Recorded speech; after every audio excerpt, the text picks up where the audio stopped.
I mean, my initial reaction was essentially I don't necessarily hate the hire. The more I will talk about more how it's grown on me a lot. But my initial reaction was I don't hate the hire. I just necessarily didn't love the process of how we got there because, again, didn't really feel like there was much of a process. I guess, you look at Adams' presser at the end of the year, he pretty much said he has a plan and he knows what he wants to do. That clearly he knew what he wanted to do because, like you said, 6 days later the hire was announced. So yeah, that was pretty much my only negative really was I just wasn't necessarily a huge fan of the process of how we got there. But now that it's sunk in a little bit, I feel a little bit better. But that's basically how I feel. Yeah, I mean, again, we had talked about it in our last show about them wanting an experienced coach, and we talked about the four candidates that were rumored, and they decided to go in the route of Lindy Ruff. I do have some opinions on this because I do think that Craig Berube was the right man for the job, and I'm sure I'm gonna get some heat from Sabres fans out there listening here. But again, I'm not saying that Lindy Ruff would have not been my second or third choice, but I really think what Craig Berube did in St. Louis, and we talked about it in our last week's show, that it was eerily similar to the kind of group that he took over there with the Blues and then ended up helping them get over the hump, get into the playoffs, and eventually win a Stanley Cup. I mean, I've got his stats up here right now. I mean, his tenure in Philadelphia was only 2 years, but then over the 6 years he had in St. Louis, 206 wins in 382 games.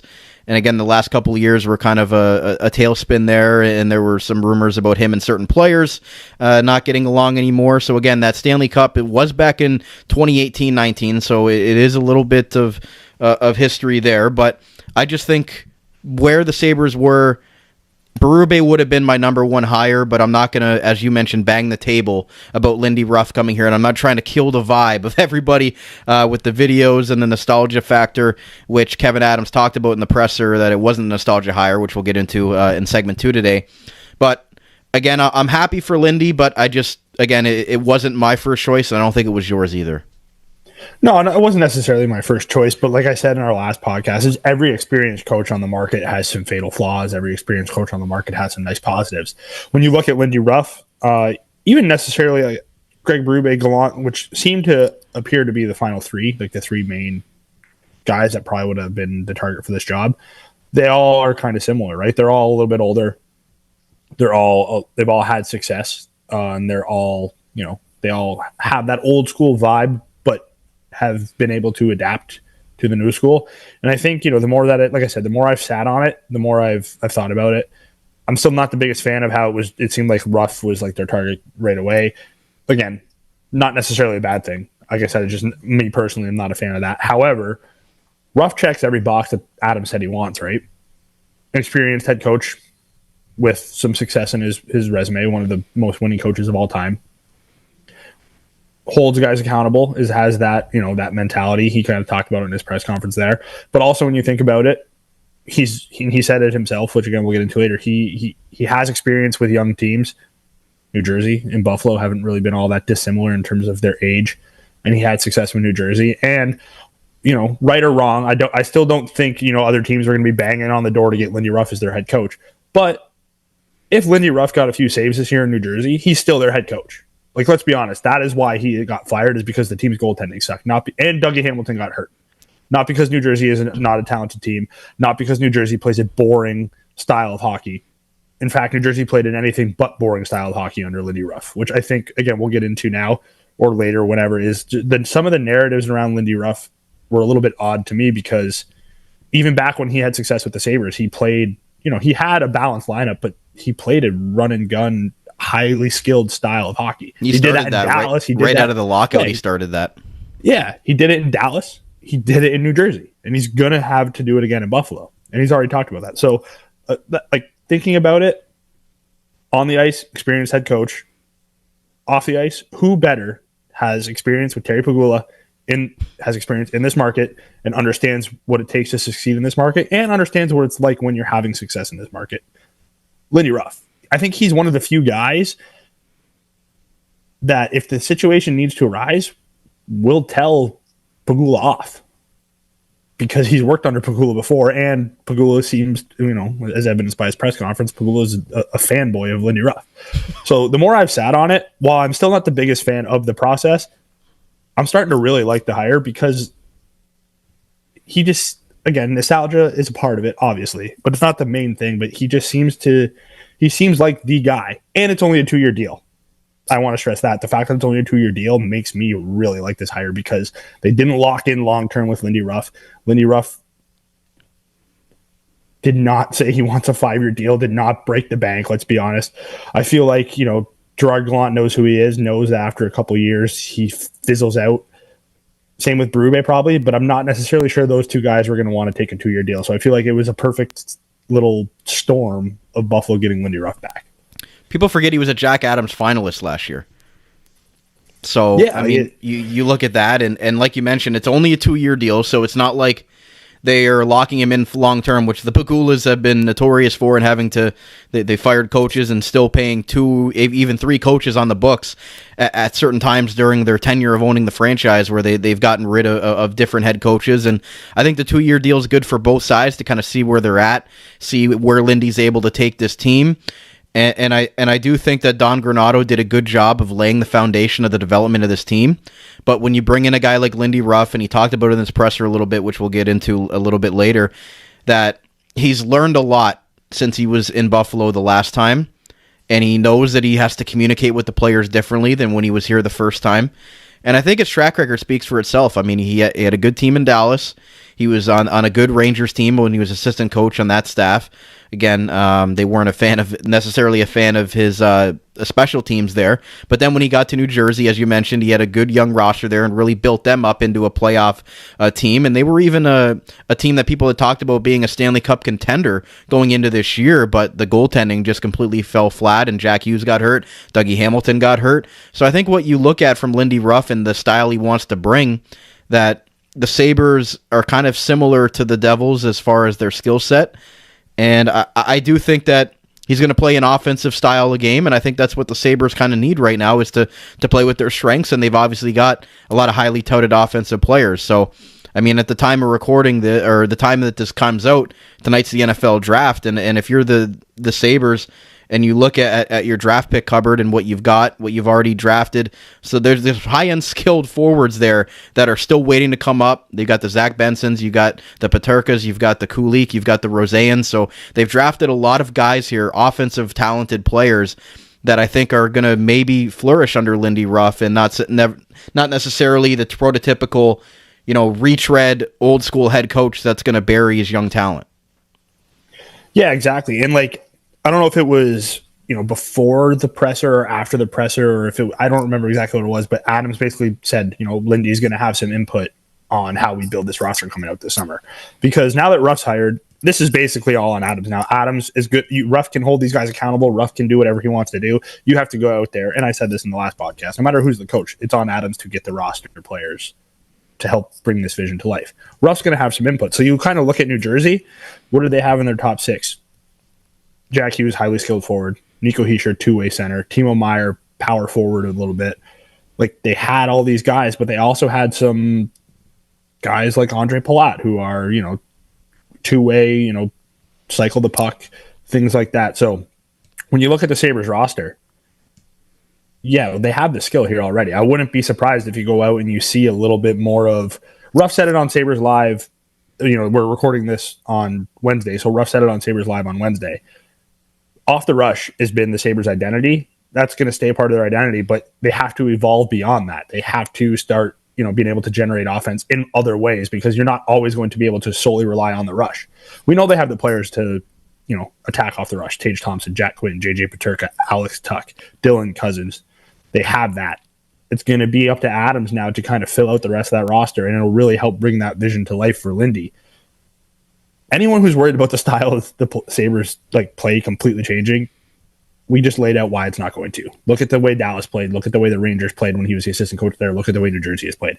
I don't imagine you're going to see this team become a boring trap team. I think, actually, that was one of the things Lindy did for the Devils. The Devils had that reputation of being a boring 1-2-2 trap team. They like to slog down every game, and then all of a sudden, the last couple of years, They're a high-flying, high-powered offense. So Buffalo has already had the potential of that. So it's going to be really, really interesting to see how this shakes out.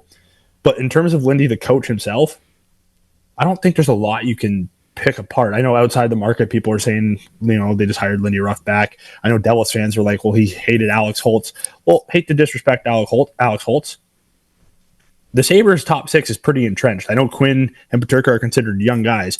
They've already proven their top six forwards. Alex Holtz wasn't necessarily a proven forward in New Jersey. So, yeah, was he in Ruff's doghouse? Yes. Is there going to be players on the Sabres that are in Ruff's doghouse? Absolutely. But you know what? The Sabres said that's what they want. So this seems like the perfect marriage.